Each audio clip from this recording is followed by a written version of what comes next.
This is my 1979 Frigidaire 118 automatic washer built by General Motors. 1979 was the last year that General Motors built Frigidaire appliances.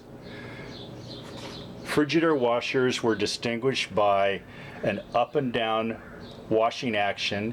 In this particular model, there's a center agitator called a jet cone, which moves vertically to move the water through the clothes without abrading the clothes.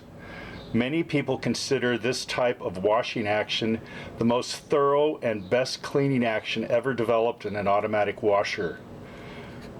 After 1979, Frigidaire abandoned this system. Earlier, when Frigidaire developed this system in the 30s, they developed a mechanism called the unimatic mechanism, which was a very good mechanism and was used through the 60s. However, it was a very expensive mechanism to build, and Frigidaire developed the system used in this machine, which is a roller system, which was easier and a little bit less expensive to produce. So we're going to let it fill up and we'll watch it wash.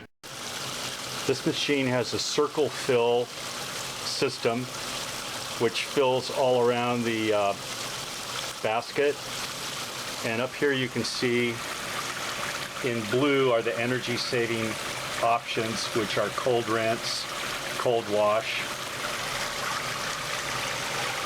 Here is the indicator of how full the machine will get. You've got 2 speeds here, and of course your cycles here.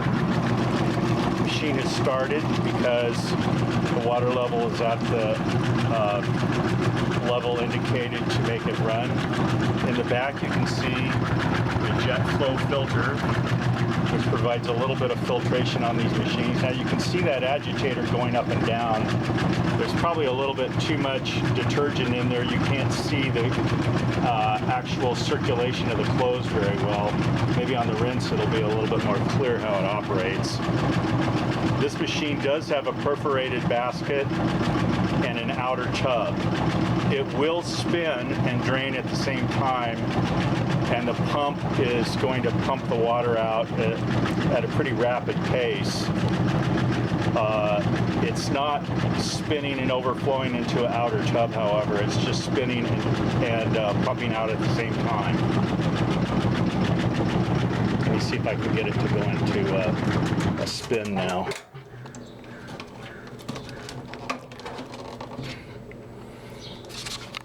Now you notice it will wash with the lid open, however it won't spin, so I'm going to stick this little whistle into here. That'll trigger the switch. Now it's starting to spin. You can see over here it's pumping out pretty rapidly.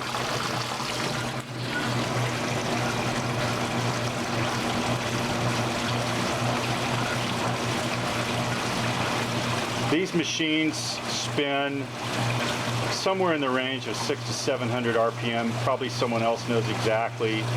Some of these would spin at 1,000 RPM, and those were called the rapid dry machines.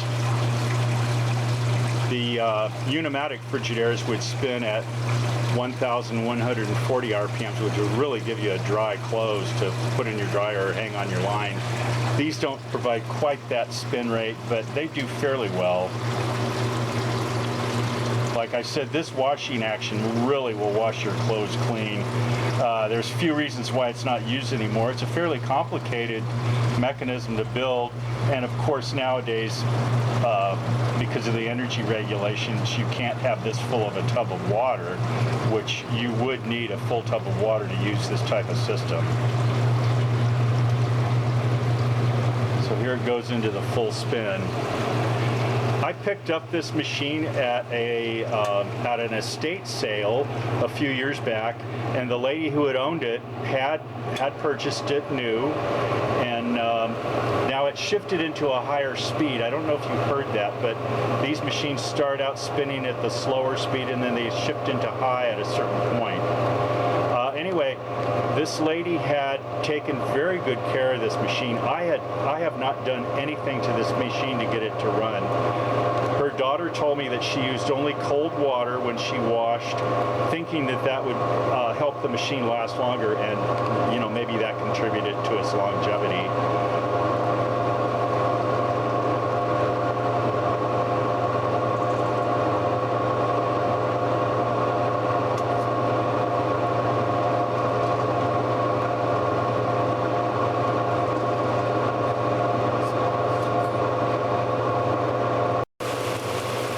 The machine is doing a spray rinse as part of the spin cycle, and this is also considered a rinse. It actually does a fairly long spray cycle during the first spin and the second spin, then it goes into a total spin dry. We'll watch this for a little bit.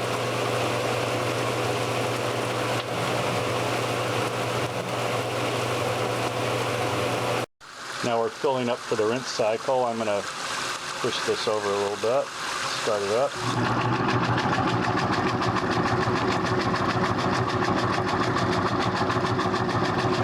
Now you can see those flows moving a little bit better.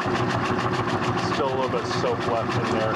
I did use an HE detergent on this because if you use a regular high suds detergent, this thing will over suds like you can't believe.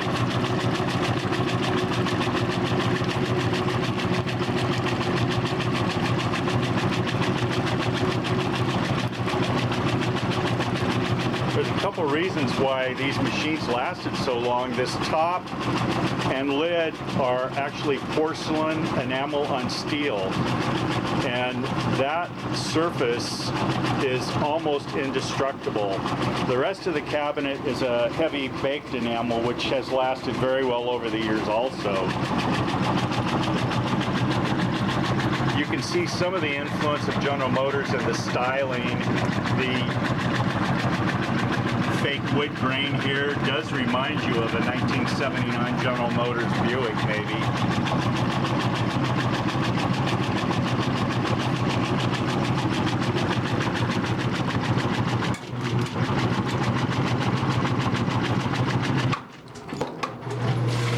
Now we'll shift it into the final spin,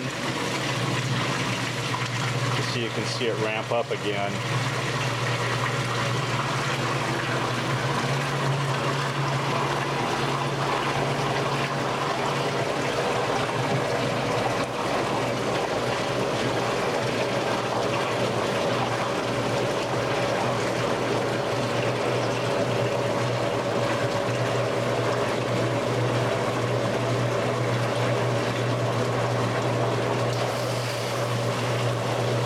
Goes that spray rinse again, even though it hasn't quite